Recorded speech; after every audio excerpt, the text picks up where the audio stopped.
Have you ever noticed how in these movies there's always this slithering, this malicious, underlying evil company that literally owns everything? They own the breakfast you eat, they own the clothes you wear, they own the cars you drive. There's these companies in these movies that are just so evil, and they own literally every single facet of life. You know, either whether you think about the Terminator movies or the Skynet, or you think about some other movies that have these singular, just monopoly company that just owns everything. I honestly think, now obviously not the evil part, but I honestly think we're about to see that in real life, first time with Amazon.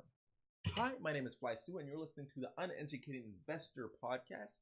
This is a podcast where we give the business spin to all these different things, and I just give my uneducated opinions about things. If you like what you're hearing, make sure you hit that like and comment button, and leave me a 5-star review on iTunes, because that, like, is how we grow.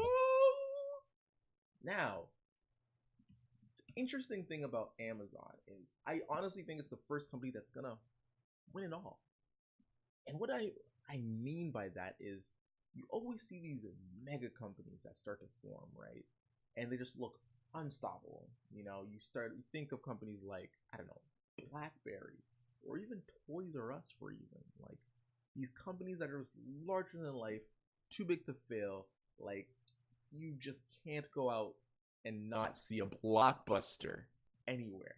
These companies are too big, too powerful, and they're entrenched in what it means to live in these higher societies, or these First Nation worlds, if you will, right? And they always end up failing. And I think Amazon's the first company that's really gonna own everything. And what do I mean by own everything? I mean, like, these big media companies, these big tech companies, if you haven't been paying attention, they're literally buying every other company, and they're not planning to stop. Like, it's got to a point where these companies are so big, they can actually do everything. Like, there's nothing you need to go to another company for.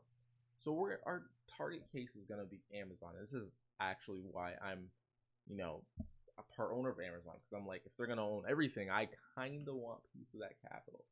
By no means this means buy Amazon. I'm just saying my preference and why I'm really looking into them, right? So one of Amazon's most peculiar things that they bought was Whole Foods. Now, what does a company that started out as just an online bookstore need to buy literally a grocery food company for? And as you can see, it doesn't take very long to realize that Amazon's their whole strategy is they want to do same-day deliveries, right? They want to get you things faster and faster and faster and faster. Like, they want you to get what you want as soon as you buy it. They're trying to move to that model. First, they're doing it with, their, I forgot what it's called. I think it's like Amazon Select, or it's all those little things like chargers, those things that people buy all the time. They're getting to those same-day deliveries, but soon they want to get your deliveries within hours, and maybe even in the future, with the help of drones, within minutes.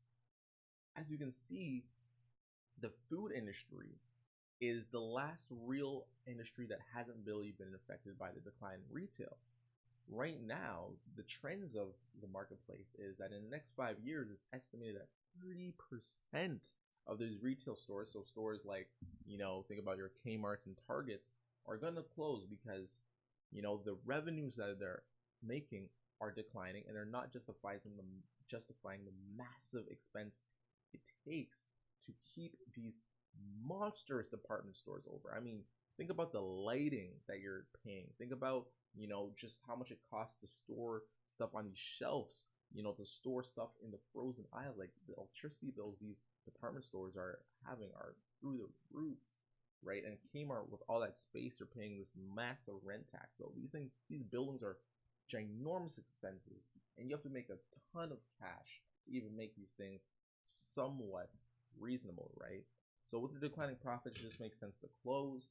and Amazon has their sights on food, right? So when you think about that, you're like, okay, this bookstore company is now trying to go into food, and then they start going into search. And if you don't know what I mean, take no other look than the Amazon Echo.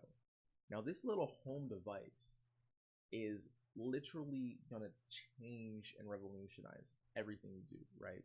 So the way I see this product going, and if you don't know what I'm talking about, it's if you ever seen the little Google Home commercials where they're like, "Hey Google," and then they talk to Google, and you can ask it whatever you want. Or if you have a smartphone, very recent, up-to-date smartphone, you can literally talk to your phone and ask it everything you want. Now, with Google Home and all these Amazon Echo products, Amazon Echo actually beat Google to market with their product. And this Amazon Echo, what's so great about it is you can ask it anything and it will answer. You can order your food from it. You can ask it about the weather, the news, the sports, program it to change your lights, make your coffee. Like, this is a smart enabled device that literally can turn on your TV and put on Netflix or YouTube. So it's starting to integrate into your daily culture and just the daily ethos of what we do and what we're normalized to, right?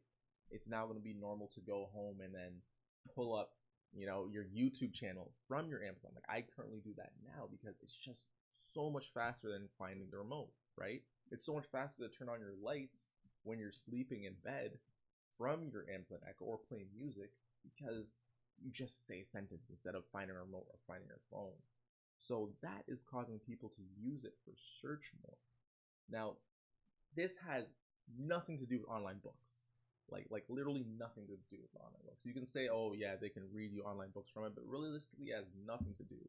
And their literal perfect execution of this product that no one ever expected Amazon to do leads me to believe that they really are a data-based company, and all of their executions, everything that they execute, is based on the data they're receiving.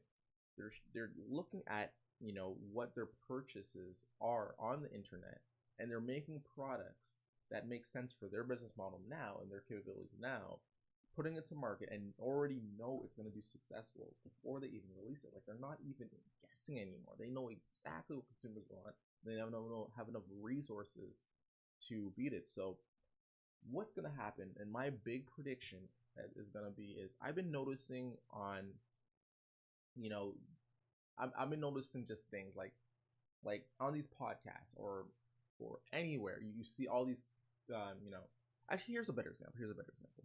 Like, when you go into Walmart, or you go into Metro or Price Choppers, or what's somewhere else people shop, any of these big department stores, they always have their store brand of products. They'll have their own chocolate chip cookies, their own, Chips Ahoy, their own type of chips. They'll have their compliments type of products that you can buy at a discounted rate. Now, the store makes a pretty good profit off of these products, off their president choices. And they're essentially competing with the people that they serve on their space, within their department store. Amazon is already doing this with, their products on their website. They see that no one cares what iPhone charger they buy as long as it's at a reasonable price. So then their data shows that they should produce Amazon chargers, car chargers, different accessories that no one cares what company releases it, like their batteries, right? They're going to do the same with companies. Nobody cares what car you get picked up in for your Uber. So why not Amazon start releasing their own sort of Uber services that can compete with, Uber, right? No one cares what theater they go to when they watch a movie. So why doesn't Amazon invest in their own movie theaters where you can watch your movies? Like, they can literally do anything, and their data is going to tell them what, essentially what next business to venture in and what should be the most profitable. Right now, Amazon essentially owns like a ginormous amount of data centers that you run your websites on. And a lot of these companies are almost indebted to Amazon because they're running their data servers. All their data is hosted on Amazon servers, so Amazon has somewhat leverage on these companies, right? So it's gonna be interesting to see if they're gonna be the first $100 trillion company, and Jeff Bezos is gonna be a trillionaire because realistically he's automating everything, all the jobs, like his factories and his fulfillment centers that send out your packages are all have different robots in there, and basically these robots are doing everything that humans used to do. So realistically, this company can grow exponentially and just keep buying everything, and we're gonna see that Skynet, we're gonna see that evil company. So that's why I'm invested, because I just want a piece of it. But what do you think, man? Is our companies too big to fail? Is Amazon gonna be the first company that really takes over the world, or are they gonna slow down like a company that seemed untouchable, like a Walmart, but now has to succumb to Amazon? Will there be a company that takes its place and takes over? Let me know. It's your boy Flystewie, and as always, guys, the best, most brightest investors are the uneducated ones, because the uneducated investor, they never stop learning. The Uneducated Investor Podcast. Baby.